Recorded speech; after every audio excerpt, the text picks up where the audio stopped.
Hey, Roy here on my channel Roy Reads Anything. Just popping in for a quick kind of haul video or multiple hauls with a few bits and pieces I've found over the past week or so in the world of books. So completely unscripted and shambolic, who knows. So some things I found in the supermarket. So in our local branch of Morrison's, there's a charity shelf where the sort of voluntary donations for books. The Fabulous Valley by Dennis Wheatley.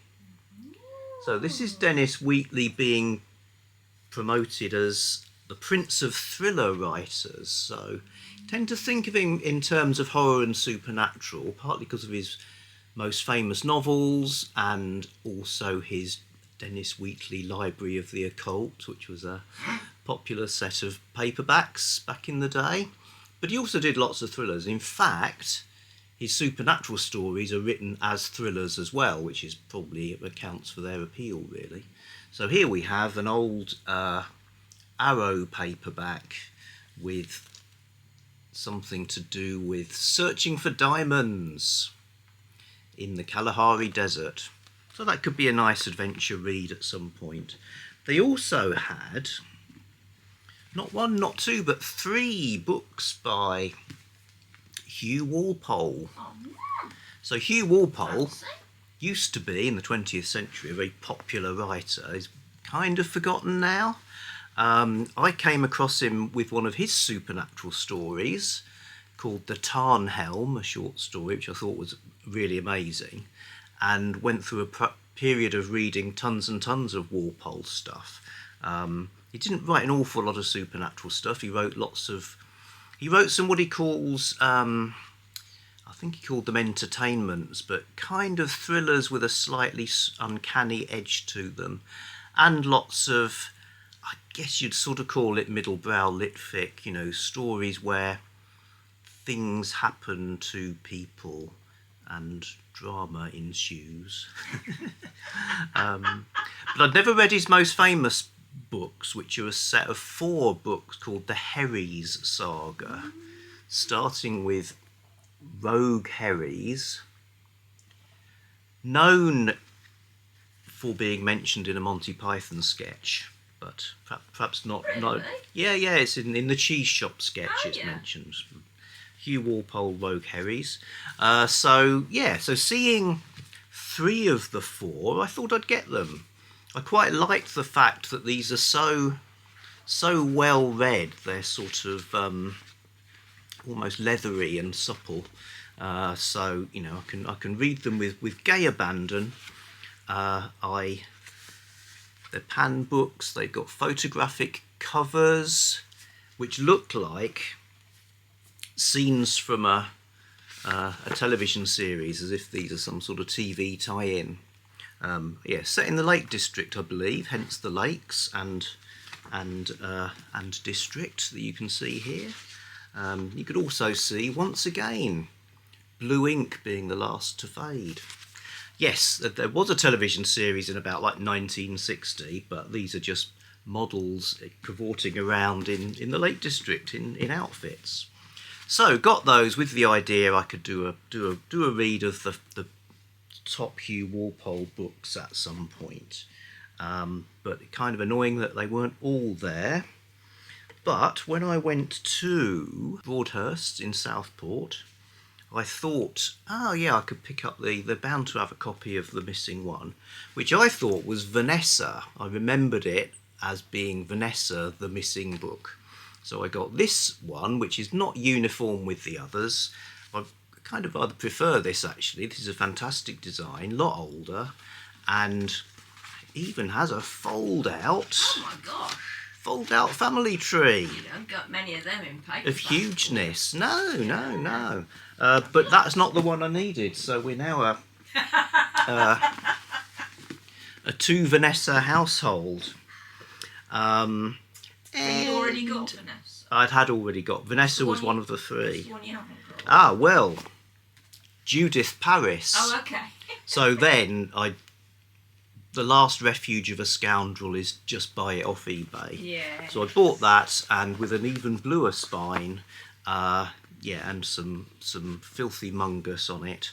I've now got the lot in uniform edition. Although, yes, family treeless, but at some point be able to read the whole saga. And you've introduced the word mongus to the wider public. I have, yes, mungus. It's mongus. Here's something I found in one of the charity shops, another sort of vintage sci-fi book by Damon Knight, a collection called Far Out. So I guess what they were doing was sort of, it works on so many levels. You could appeal to the sort of proto-hippies of the early 60s with the idea it's far out, man, but also it's far out in space. Oh, in space. Because it's science fiction. It's a world beyond time and space. My God. And I don't know Damon Knight. I must have read some stories by him. I think of him more as an editor and an anthologist. But this looked pretty good. And you got this wacky cover that's kind of science fiction abstract of sort of vaguely biotechnological forms on some sort of planet-like landscape. In these brilliant stories, Damon Knight takes you on a dazzling tour of the outer galaxies of the imagination. Yes. So is an anthologist someone who collects grandmothers? Yes. Okay. It is true. Because it sounded like you said an anthology. And I know you didn't. And it's just me. I'll shut up, shall I?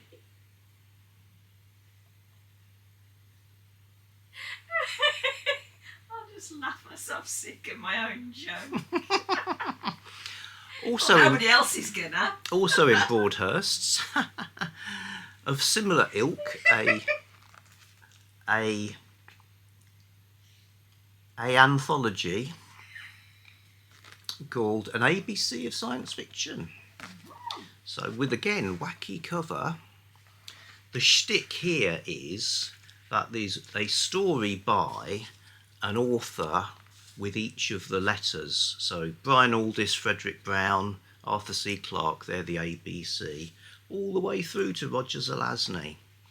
They're not all men. Good. They mostly are, but you've got your Helen Urban for filling in the U slot. You've got Carol M. Schwiller. So they're not all men. Not all men. Not all men. Who's the X then? The X is BTH Xerxes. They made that up. Yes. Yeah. They made that up just to have some. I've got a bit of buyer's remorse here because obviously to fit in 26 stories, a lot of these things are both very short and they have the look of the science fiction humour. Oh no! Which, dear. There's even a guy with a red nose on the front, so I could have seen that coming. Maybe it's fantastic, we'll see. Sell it back to the shop. Yes, you'd give me a fortune for that.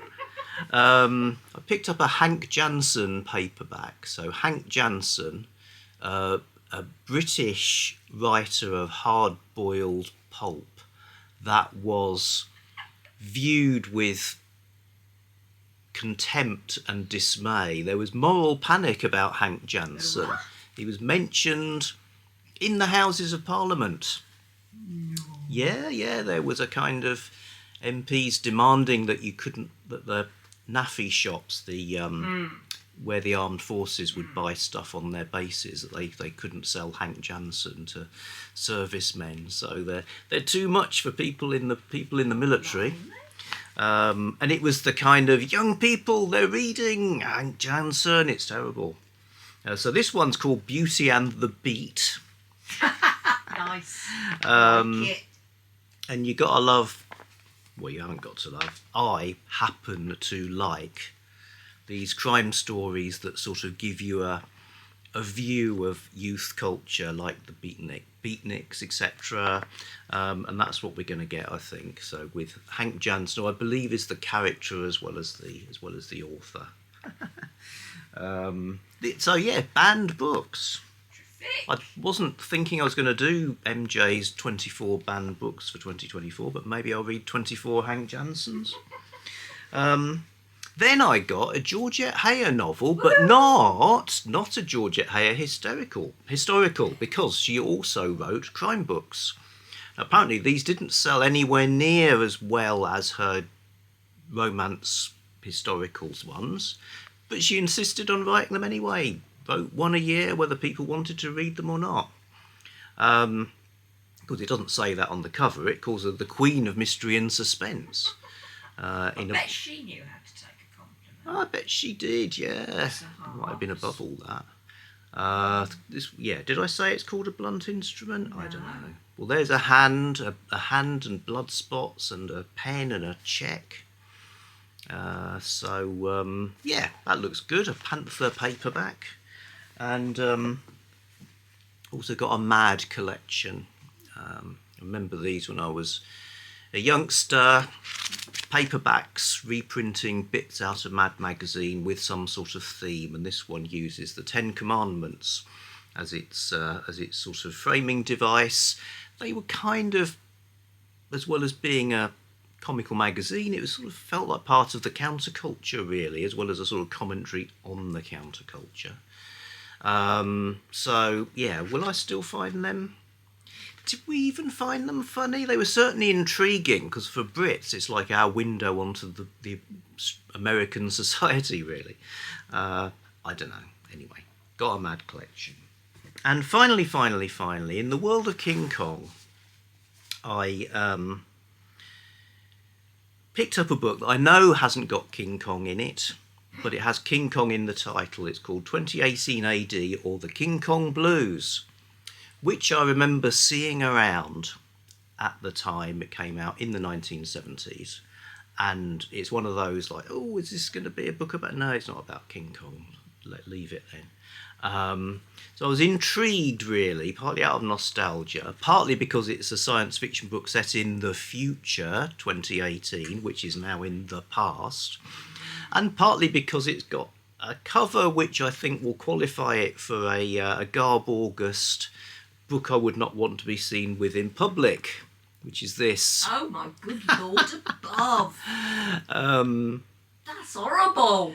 Yet, I'm not sure. I don't think it is a trashy book. It is apparently the author, Sam L. Lundwall, is a big Swedish science fiction guy.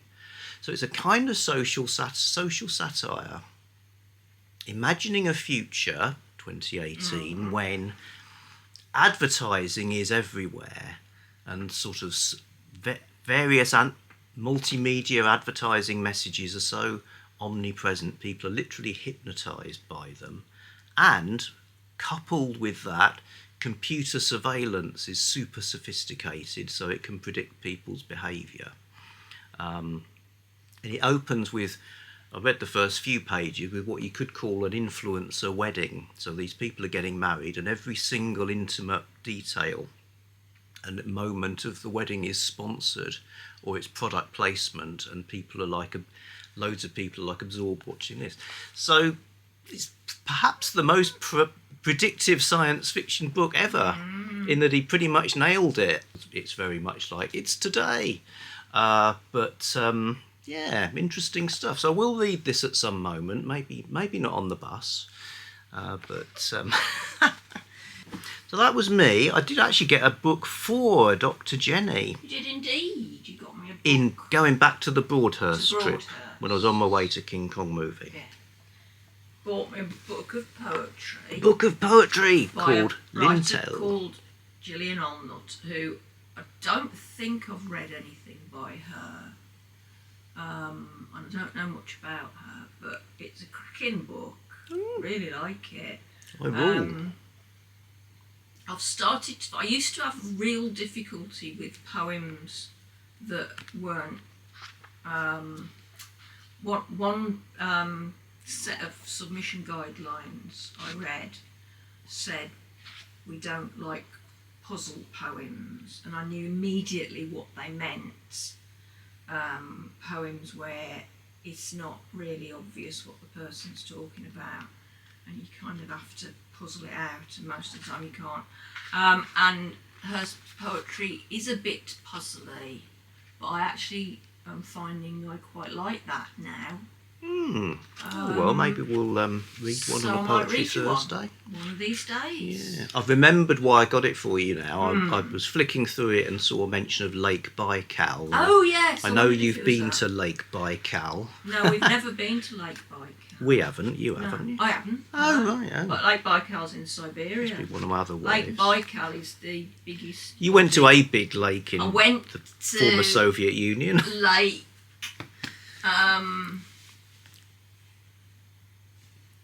Onega. Ah, Which is that where you got the mosquito That's bites? where I got all the mosquito bites. Right, yeah, okay. Yeah. Came home looking like a wolf because they'd bitten all across my forehead. In a terrible state. Good. So, That's no exaggeration at all. there's the haul. See you in a bit. Back soon with something else.